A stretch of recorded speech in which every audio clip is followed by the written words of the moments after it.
म्हणावं असं ते असं ते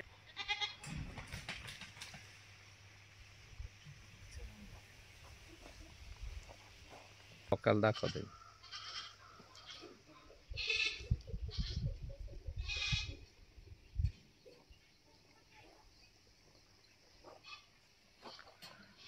सर नमस्कार. नमस्कार. सर आपलं पूर्ण नाव आणि पत्ता सांगा. मी ऋषिकेश प्रल्हाद घोरपडे, राहणार पिंपरी राजा, तालुका जिल्हा छत्रपती संभाजीनगर.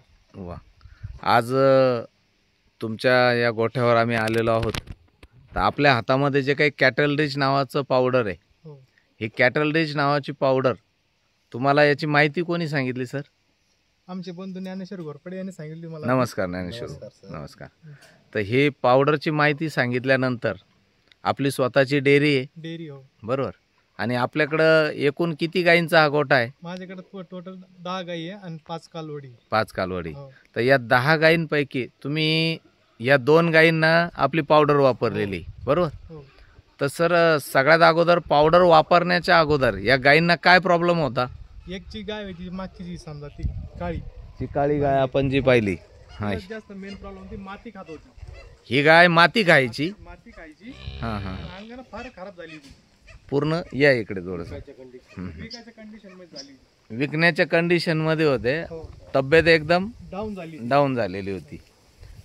अजून काय प्रॉब्लेम होता सर हिला? लागायला पण प्रॉब्लेम देत होती. लागायलाही प्रॉब्लेम देत होती, म्हणजे प्रेग्नेन्सी राहत नव्हती थोडक्यात मध्ये. बर, आता हिला किती दिवसापासून आपली कॅटल रिच पावडर चालू आहे? 2 डब्बे खाऊ घातलेली मी 1 महिन्यात. 1 महिन्यामध्ये तुम्ही 2 डबे खाऊ घातले. बर, काय फरक जाणवतो सर तुम्हाला? पहिल्यासारखी कंडिशन नाही राहिली. अंगानं सुधारत चालली आणि माती खायचं बंद झालं. माती खाणं पूर्ण बंद झालं आणि 15 दिवस झाले लावलेली, अजून काही उलटलेली नाही. आणि तब्येत पण जरा बऱ्यापैकी दिसते. तुम्ही अजून एक सांगितलं का तिच्या शेणामध्ये सुद्धा काही फरक दिसतोय म्हणे. अशी पातळ शेण टाकायची. अगोदर पातळ शेण पडायचं, पण मग आता मात्र शेणात सुद्धा घट्टपणा आपल्याला दिसतोय.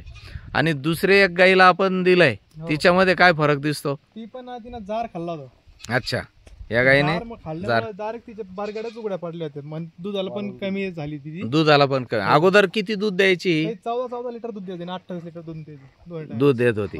पण मग आपली पावडर देण्याच्या अगोदर ती किती दूध देत होती? 4-5 लिटर दूध देत होती सर. फक्त 4-5 लिटर दूध द्यायची. आणि फॅट काय असायचं दुधाचा? 3.1-3.0 असं फॅट असायचं. आता तुमची डेअरी असल्यामुळे तुम्ही स्वतः ते चेक करत होते, बरोबर? आपली पावडर दिल्यानंतर, कॅटल रिच पावडर दिल्यानंतर दुधामध्ये किती वाढ झाली? ती आता 6-7 लिटर वर दूध आहे. 6-7 म्हणजे साधारणतः 2 ते 2.5-3 लिटर दूध वाढलं. आणि त्याच्यानंतर फॅट पण वाढलेलं सर. फॅट सुद्धा वाढला. अच्छा, अंगावर पण चमक दिसते, तब्येत पण चांगली सुधारलेली आपल्याला वाटते, बरोबर? खाण्यामध्ये काही फरक वाटतोय का सर जनावरांच्या? दावणीमध्ये तिच्या पुढे खायला पडून राहायचं. अच्छा, आता मात्र चारा भरपूर खाते. आणि तुम्ही असं सांगितलं का तिच्या बरोबर जे वासरू होतं, छोटं वासरू, हा, त्या वासराला सुद्धा काही प्रॉब्लेम होता का अगोदर? त्याला गोचिड ताप झाला होता.